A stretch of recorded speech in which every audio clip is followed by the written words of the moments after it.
Hello বন্ধুরা, সকলে কেমন আছেন? আশা করছি সকলে খুব ভালো আছেন। আজকে শনিবার। আজকে আপনাদের সাথে আরও একটি সবুজ ঘেরা রঙিনময় প্রকৃতি নিয়ে উপস্থিত হলাম। যেহেতু আমি অর্ধেকটা সময় প্রকৃতির সাথেই থাকতে স্বাচ্ছন্দ্য বোধ করি, ভালোবাসি, তাই প্রকৃতিকে নিয়েই বারবার উপস্থিত হই আপনাদের সকলের মাঝে। এটি হচ্ছে আমাদের কলা গাছ, এবং কলা গাছে জানেন অনেক মোচাও এসেছে, যেরকম কলাও হয়েছে। এবার আমি যেহেতু ছাদ থেকে ভিডিওটা করছি, তাই পিছন দিকে কলাগুলো যে হয়েছে সেগুলো আপনাদেরকে দেখাতে পাচ্ছি না।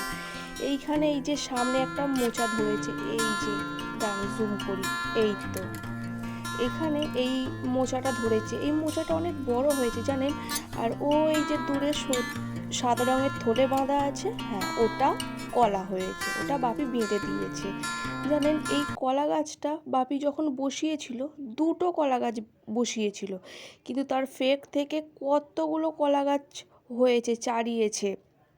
কি ভালো লাগছে এই প্রকৃতি দেখতে, বৃষ্টির দিনে সবুজ প্রকৃতি কার না ভালো লাগে। এখানে অনেক পেয়ারাও ধরেছেন, দেখুন এই পেয়ারাগুলো অফ টাইমের পেয়ারা, মানে সিজন চলে গেছে পেয়ারার, কিন্তু এই সময়তে আমাদের গাছে পেয়ারা ধরেছে, বেশ বড় বড় হয়েছে। ছোট হলে কি হবে, কিন্তু খুব মিষ্টি, ভিতরের যে দানাটা খুবই মিষ্টি।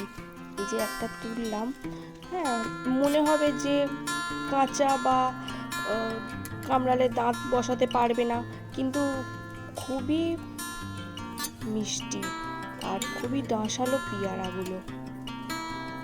এই যে এখানে আর একটা পেয়ারা, অনেক এরকম ভিতরে ভিতরে অনেক পেয়ারা হয়েছে জানেন।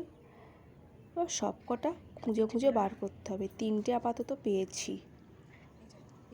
এই যে এখানে আমাদের পেঁপে গাছ, কত পেঁপে ধরেছে দেখুন। একটা পেঁপে যদিও কাটা হয়েছিল, বাকি পেঁপে এখনো পর্যন্ত কাটা হয়নি, গাছের পেঁপে গাছেতেই আছে। তো এগুলো সব বাপিই বসিয়েছিল। হ্যাঁ, সামনেই বাঁশ বাগান, বড় বাঁশ বাগান জানেন। এই বাঁশ বাগানটা পুরোটা ছিল, এখন তো সব বাঁশ ঝাড় কাটা হয়ে গেছে। এবং ওই যে দূরে দেখতে পাচ্ছেন বড় একটা পাখি বসে আছে বাঁশের উপরে, কি সুন্দর লাগছে পাখিটাকে দেখতে। একাকিত্ব উপভোগ করছে বোধহয় ওই পাখিটা। এই যে চারিদিকে সবুজ আর সবুজ, বৃষ্টি হয়েছে তো তাই পা দিলেই ছাড়ে স্লিপ করছে। আর ওই যে দূরে ওটা আমার মামার বাড়ি। আমার মামার বাড়ি সেদিনে বললাম না, বেশি দূরে না, রাস্তার এপার ওপার, আমাদের ছাদ থেকে মামার বাড়ি দেখা যায়। আর এইখানে হচ্ছে এটা শশা গাছ। এই শশা গাছে একটা শশা হয়েছে, বাকি হয়েছিল কিন্তু সেগুলো সব পেরে নেওয়া হয়েছে, তাই ভিডিওতে নিয়ে আসতে পারিনি। ওই যে দাঁড়ান জুম করি, ওই যে বড় একটি শশা হয়েছে। শশাটা পেকে গেছে, যেহেতু কেউ এটার লক্ষ্য পড়েনি কারোর চোখে, তাই এটা পেকে গেছে। তো পেকে গেছে তাই আর কেউ তোলেনি, ওখানেই আছে। আর এটা হচ্ছে তেজপাতার গাছ। এই যে কি বড় তেজপাতার গাছ, প্রথমে একটা ছোট্ট ডাল বসানো হয়েছিল, তারপর বড় গাছটার আকার ধারণ করেছে।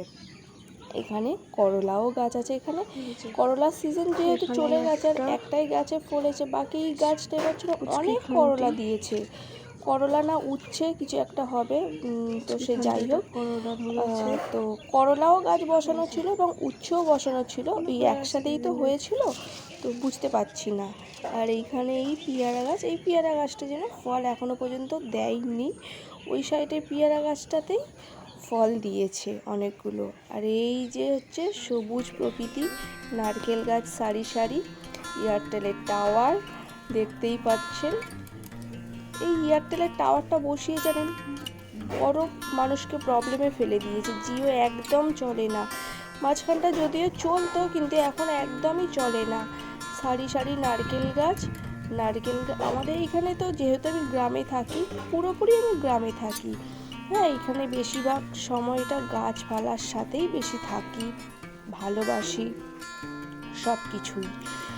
এই বৃষ্টি পড়ছে, দেখতেই পাচ্ছেন বৃষ্টির ফোঁটা পড়ছে টোপে টোপে, দেখুন নীল আকাশ আর সবুজ প্রকৃতি, জীবনের আসল সৌন্দর্য খুঁজে পেতে এর চেয়ে বেশি কিছু আর লাগে না। ওই যে মাথায় ছোট্ট একটি পায়রা বসে আছে। আকাশের চমৎকার ছবি আমরা সকলেই ক্যামেরাবন্দি করতে ভালোবাসি। সেই সব ছবি ঠাঁই নেয় আমাদের গ্যালারিতে। মেঘের চাদরে ঢাকা আকাশ, হৃদয়ের মতো কখনো স্থির আবার কখনো অস্থির। মেঘহীন সরল নীল আকাশ, একটি ফুলবিহীন বাগানের মতো সুন্দর। আমরা সকলে একই আকাশের নিচেই বাস করি, শুধু আমাদের দিগন্ত আলাদা। এই আকাশ দেখে আমার একটা ছড়া মনে পড়ে গেল। নীল আকাশে সোনার আলোয় কচি পাতার নূপুর বাজে, মন যে আমার নেচে ওঠে হৃদয় বীণার সেতার বাজে। আকাশকে বুঝতে হলে আমাদের সকল আকাশের মতো নির্মল ও স্বচ্ছ হতে হবে, তবেই আমরা আকাশকে চিনতে পারবো, জানতে পারবো। আর এই যে সেই পেঁপে গাছ, যেটা ছাদ থেকে আপনাদেরকে দেখাচ্ছিলাম, এটা সেটাই। নিচ থেকে ভালো বোঝা যাচ্ছিল কতগুলো একটা ডালে পেঁপে হয়েছে। দেখুন, পুরো গাছ ভর্তি পেঁপে, চারিদিকে পেঁপে আর পেঁপে, সবুজ রঙিনময় একটা দৃশ্য। আজকে ভিডিওটা এই পর্যন্তই। আপনারা সকলে ভালো থাকবেন, সুস্থ থাকবেন, সাবধানে থাকবেন। আর ভিডিওটি ভালো লাগলে একটি লাইক করে দেবেন।